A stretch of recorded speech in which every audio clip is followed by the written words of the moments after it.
every community, there are people whose names become known only after unimaginable damage has already been done. For the families of 6 women in New York's Hudson Valley, that name was Nathaniel White. His crimes were not committed in a single night or a single location.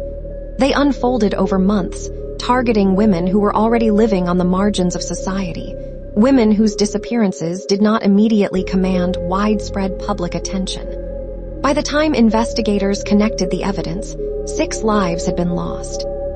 Nathaniel White was born in 1960 and had a long history of violent behavior before the murders that made national headlines. Throughout the 1980s, he was repeatedly arrested and imprisoned for offenses including assault and sexual violence. Yet after serving his sentences, he was released back into the community. Between late 1991 and early 1992, White began a series of murders across New York's Hudson Valley. His victims were Patricia Bates, Susan Dyes, Patricia Knapp, Sharon Lyon, Dorothy Ferguson, and Sandra Davis.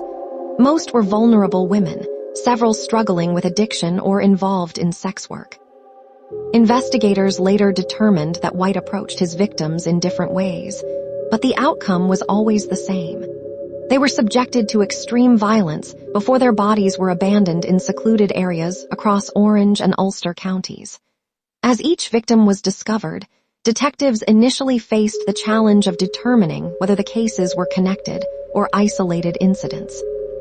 The investigation took a decisive turn in March 1992. White attempted to abduct another woman, but this time, she fought back and survived. Her account gave police the breakthrough they desperately needed. White was arrested shortly afterward, and during questioning, he confessed to the murders. His confession contained details that had never been made public. He also directed investigators to locations connected to the crimes, confirming information that only the killer could have known. In 1993, Nathaniel White pleaded guilty to 6 counts of second-degree murder. Rather than proceeding through multiple lengthy trials, prosecutors accepted guilty pleas that ensured he would never be released. He received 6 consecutive prison terms totaling 150 years to life. White remains incarcerated in New York State. The case left behind more than a record of horrific crimes. It exposed how vulnerable victims can sometimes receive less public attention, delaying recognition of patterns that might otherwise emerge sooner. In the years since, many investigators and victim advocates have pointed to cases like this as reminders that every missing person deserves the same urgency, regardless of their background or circumstances. Nathaniel White's story is not simply the history of a serial killer. It is also the story of 6 women whose lives were taken, 6 families forever changed, and an investigation that brought an end to one of the Hudson Valley's darkest chapters. Their names deserve to be remembered, just as much as the man responsible for their deaths.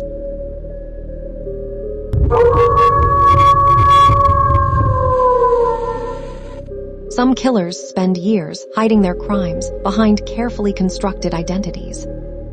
Others leave a trail so widespread that investigators struggle to determine where it truly begins, or where it ends. Tommy Lynn Sells belonged to the second category. By the time he was arrested in 1999, he had confessed to dozens of murders committed across the United States. Although many of those confessions could never be fully verified, investigators confirmed his responsibility for several brutal killings, making him one of America's most notorious serial murderers. Tommy Lynn Sells was born on June 28, 1964, in Oakland, California. His early life was marked by instability, neglect, and frequent movement from one place to another. At just 18 months old, he survived a serious case of meningitis that left him with lasting health complications.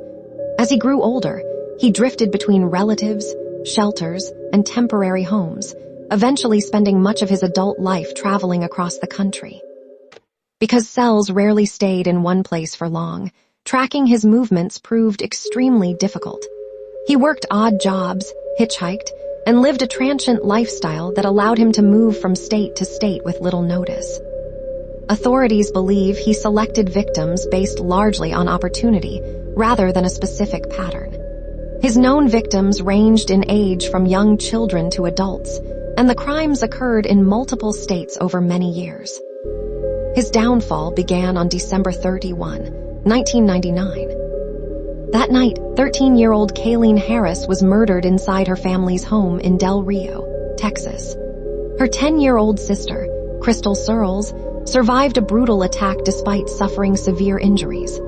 Before losing consciousness, Crystal managed to see her attacker and later provided investigators with a description that became the turning point in the case. Months later, police identified Tommy Lynn Sells as the suspect. Following his arrest, he confessed to numerous murders committed across the United States, claiming responsibility for more than 70 killings. Investigators spent years examining his statements. While some confessions matched evidence from unsolved cases, others lacked sufficient proof or contained inconsistencies. As a result, authorities officially attribute only a portion of the murders to Sells, while several other cases remain subjects of debate. In 2000, Sells was convicted of Kayleen Harris's murder and sentenced to death. After spending nearly 14 years on death row, Tommy Lynn Sells was executed by lethal injection in Texas on April 3, 2014. His case remains one of the most complex in modern American criminal history. It demonstrated the challenges investigators face when dealing with a transient offender whose movements crossed state lines and whose confessions blurred the line between verified fact and unconfirmed claim. While the exact number of his victims may never be known, the confirmed crimes alone left families devastated and communities searching for answers. For investigators, Tommy Lynn Sells became a reminder that sometimes the most dangerous offenders are not those who stay hidden in one place, but those who are constantly moving, leaving tragedy behind wherever they go. Before you go, remember this. Stories like those of Nathaniel White and Tommy Lynn Sells are not meant to glorify those who committed these crimes. They are reminders of the devastating impact violence has on victims, families, and entire communities. By learning about these cases, we honor those who lost their lives and reinforce the importance of protecting the vulnerable, supporting victims, and staying alert to warning signs. Every life has value, and every victim deserves to be remembered, not just for how they died, but for the lives they lived.